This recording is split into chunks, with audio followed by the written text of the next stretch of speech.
And so if my number one desire is to have truly passive income and I want to double, sometimes triple my cash on cash return, the Delaware typically is not a good option. It's the opposite of that. There's our strategy, you can do, you can get, sometimes 2 to 3 times the cash flow depending on your current ROE, okay? And that's the big domino, and that's what I want to just ask you. Are you willing to trade the stepped up basis for more cash flow now, where your kids can still step into your shoes? That's the question you have to ask yourself. So that is good. By the way, to your point on the toilets, trash, termites, headaches with dealing with government, I don't know if you know this, Dan, but we're from California. This Prop 19 has kind of been propped up as like this golden thing for all of these Californians.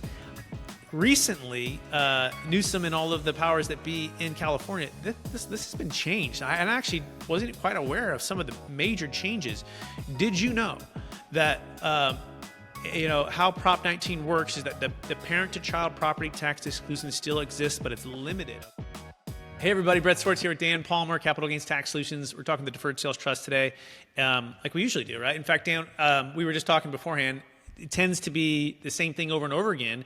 I call it the 10,000 hours that you need to spend a lot of times, or hear it about 10 to 15 or 20 times to have it sink in. But I mean, you've been at this for a couple of years now. What is your take on how long it took for you to really have it sink in? Yeah, I mean, for me, I was in a little bit different of a circumstance because I didn't have a lot of background in the world, and so there was a lot of terminology that took a while for me to kind of pick up. But the concept, I think, is fairly simple with a complex business trust. The goal of that is to earn money to fulfill the obligation of the promissory note, and then it's coupled with a installment sale. So you're going to receive money over time instead of all up front, and then you pay the tax as you receive it. And so now the concept, putting those two things together makes a ton of sense to me. Yeah, exactly. And so those who are listening, right, breaking down into smaller steps, obviously learning the terminology helps you to understand it. I like to use what's called kind of like bridges. Kind of like bridges are something that you already understand really well, and then saying we're kind of like this. And so what people have heard probably for years or decades, no matter what industry they're in, is IRAs, right? And IRAs are I think kind of like a deferred sales trust. An IRA is a place that you can send money to, and you get to defer tax, depending on how much you send per year, different rules, and you only pay tax as you receive payments out or when you take distributions out, right? So the deferred sales trust is kind of like that. It's kind of like a big IRA that you're setting up before your exit, where all of the funds or a portion of the funds can go into this, we'll call it a DST, right?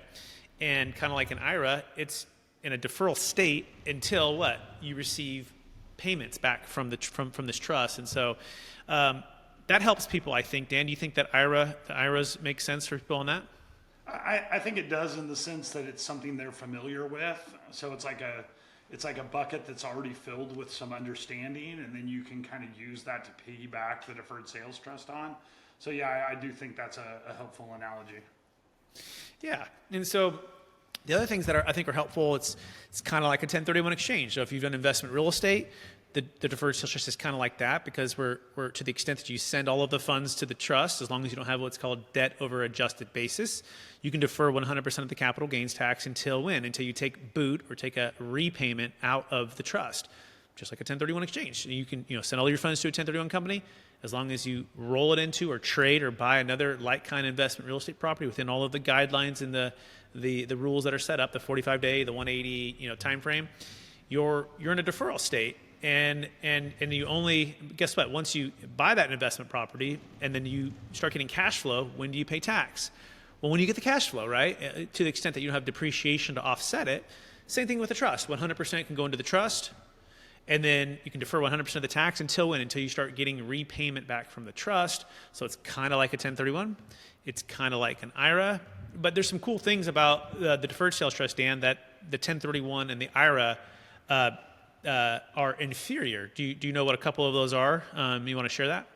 Well, I think primarily just the timing restrictions. In the 1031 exchange, you have to identify in 45 days and close in 180. So if you sell in a seller's market, you have to buy in that same market and the timing kind of forces you to identify and find something, even if it's not really something that you want. And so you might be kind of forced to purchase something you're not very excited about.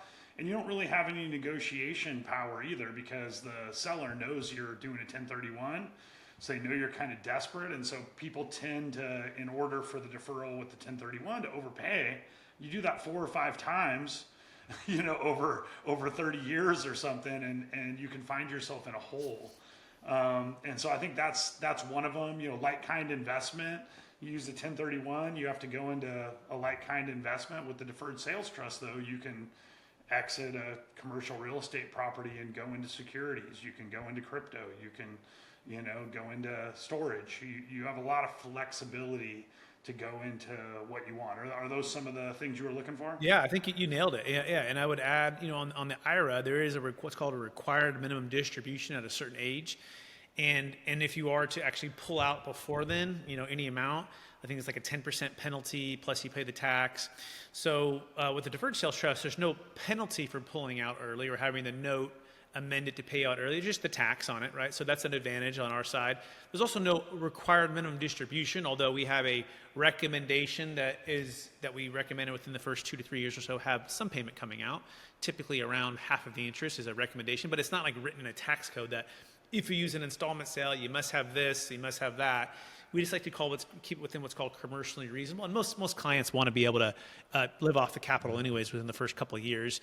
But what's really great about it versus the IRA is you can, after a number of years, you can even be more flexible with the payment, going less or going more. You can keep passing it to kids. They can continue to step into your shoes.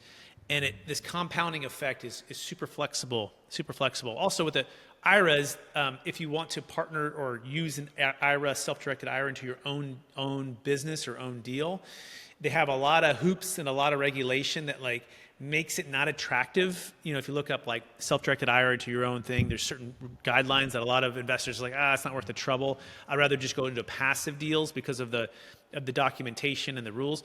The trust, we have none of those challenges, right? I mean, you partner with the trust, but you can do your own real estate or own business ventures, which is nice. So it's just a more flexible, less restrictive, and less commonly known as an IRA, but kind of like an IRA, but even better, right? Kind of like a 1031, but even better. So downside real quick to the 1031 real fast. 1031 maintains what's called the stepped up basis.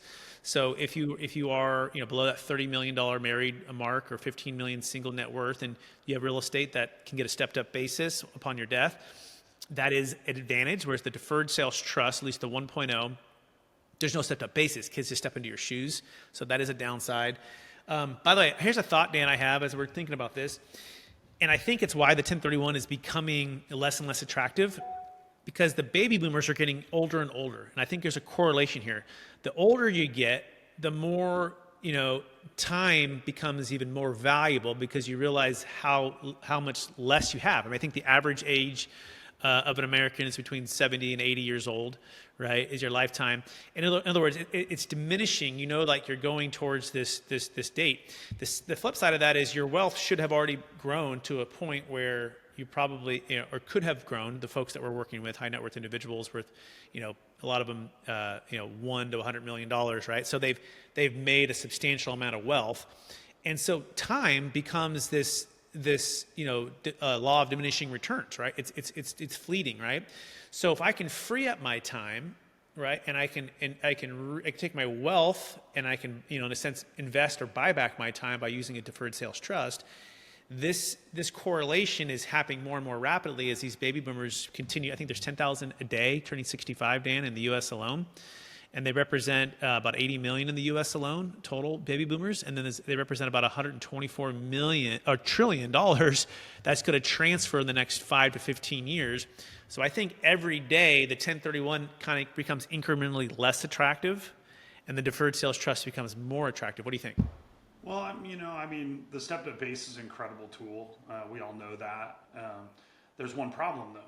You have to manage the property until you die. And most of our clients are saying, I don't want to manage the property anymore. I don't want to deal with the property taxes going through the roof, with insurance costs skyrocketing, with owners having no rights. The tenants have all the rights, and so even if you're not getting paid, you can't get them out of your building. And so just all the headaches that come along with it, and the costs, and you just imagine you've got an apartment complex or something, and you have vacancies. You're losing all of that income, and you gotta get someone else back in there. And so sometimes exiting and going into a deferred sales trust, the passive cash flow that you get from the deferred sales trust is greater than the income they're getting after they pay all the costs and the expenses. And so, that's normally my experience with our clients. It's like, yeah, the stepped up basis is great. I would love for you to have the stepped up basis, but you got to manage this property till you die. And if you use the deferred sales trust, your kids can step into your shoes. They can continue the deferral. They can continue receiving the payments. But yeah, when you sell the property into a deferred sales trust, it doesn't qualify for the stepped up basis anymore. But the trade-off is well worth it. Because now you don't have to manage that property, and oftentimes your truly passive cash flow number has actually gone up, and you're out.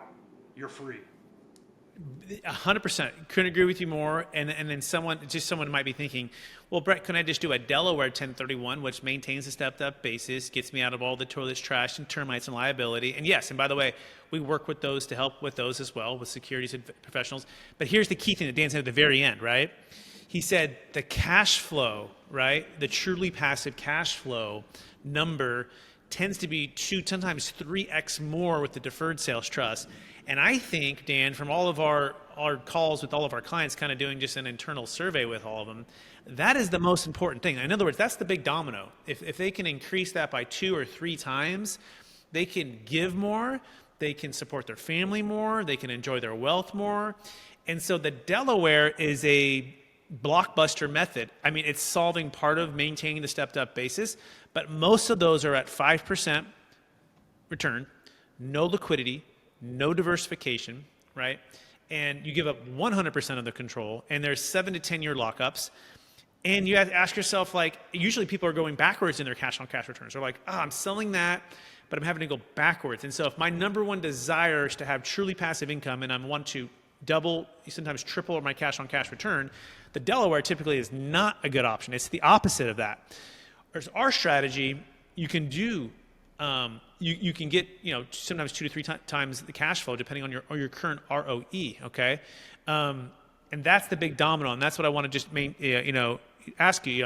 Are you willing to trade the stepped up basis for more cash flow now, where your kids can still step into your shoes? That's the question you have to ask yourself. So that is good. By the way, to your point on the toilets, trash, termites, headaches with dealing with government, I don't know if you know this, Dan, but we're from California. This Prop 19 has kind of been propped up as like this golden thing for all of these Californians. Recently, Newsom and all of the powers that be in California, this has been changed. I actually wasn't quite aware of some of the major changes. Did you know that how Prop 19 works is that the parent-to-child property tax exclusion still exists, but it's limited, okay? So Prop 19 basically stated, hey, the property tax will only increase by X amount per year. It's basically capped. And so if you had bought a house in Palo Alto or Hollywood or El Dorado Hills 25 years ago or whatever, it can only go up so much per year until there's a sale, okay? Upon your death, the kids can only keep the low property tax if the property was your primary residence, is number one, and the child has to move into it and make it their primary, right? So if your parents lived in El Dorado Hills, Dan, and they had a property for 30 years, you would have to, it was their primary, you'd have to move back to California, you have to make it your primary. But here's the key. The property could be no more than $1 million above your taxable value, right? So the property's assessed value at the death of your parents is no more than $1 million above the taxable value. So the property, let's say they bought it for $500,000 20 years ago and it's worth $2.5 million. Guess what? It doesn't matter. You disqualify. So it is really, really challenging. And if your kids do not move in and your child keeps the property as a rental or second home or vacation property, the exclusion doesn't apply at all. Okay. And so in other words, people have to do tax planning even more so while they're still alive, because Prop 19 is probably not going to be something that's very popular for kids moving back to their parents' house. whole other topic to talk about. I had to throw that out there. I don't know if you knew that, and I want to make sure I didn't everyone. know anything about that. I've never heard that before. New information. Yeah, one of our clients who lives in San Diego did a big exit. He was bringing it up to me. We were talking about it last week. And we were just like, people don't really realize when they're voting for these things what's in the fine print. But places like California, New York, they just make it more and more challenging to own and build wealth within the real estate world. And that's why the deferred sales trust is nice. You can defer tax. You can get out of certain areas of real estate. You can go into other states and receive income in those states. Dan, talk briefly about the income tax deferral mechanism if you establish residency in a new state, like you move from New York or California, and you start to receive payments in somewhere like a Texas or a Florida. Yeah, so, if you sell a property in a high tax state, the capital gains tax is going to travel. But the interest income that you earn within the trust, it's going to be taxed in the state that you've established residency in. And so that can become a huge benefit to you if you exit in a high tax state. If you stay there, that interest income that you're receiving from the trust is going to be taxed at that state rate also. But if you move to like a Florida or Texas, now as you're taking those interest income payments from the trust, you're not going to have to pay that state tax in that state where you did the sale. Yep, exactly. So I'll say it another way. You live in New York, New Jersey, California, and you're planning on maybe moving to Nevada or Florida, Texas, somewhere that has a lower income tax state. The strategy would be, obviously sell, use a deferred sales trust, wait maybe a year or two to receive any payments from the trust, and then establish residency, your primary residence in that new state. And then the trust can start paying you in that new state, and therefore the tax is only based upon that new state for the interest payments. And Dan is correct. The nexus or the original cap gain is tied to the primary state that you sold the property or the business in, right? That stays there. But if you don't dip into principal, you don't have to. That's all in the deferral state. It maintains no matter where you move. And most of our clients just live off the interest, Dan, right? That's how we structure it. And so it's a nice tax-efficient way to compound using a tax flow strategy. So we're way out of time, but I want to just thank everyone for listening. If you want to start and build a capital gains tax exit plan, go to capitalgainstaxsolutions.com. We have our YouTube channel, and we also have a free download for you, a roadmap to how to use the DST. Just go to capitalgainstaxsolutions.com. We also have the book called Building a Capital Gains Tax Exit Plan with Kevin Harrington from Shark Tank. You can check that out on Amazon. And he's Dan Palmer. I'm Brett Swarts, and we are here for you and looking forward to connecting with anyone out there real soon. Thanks so much.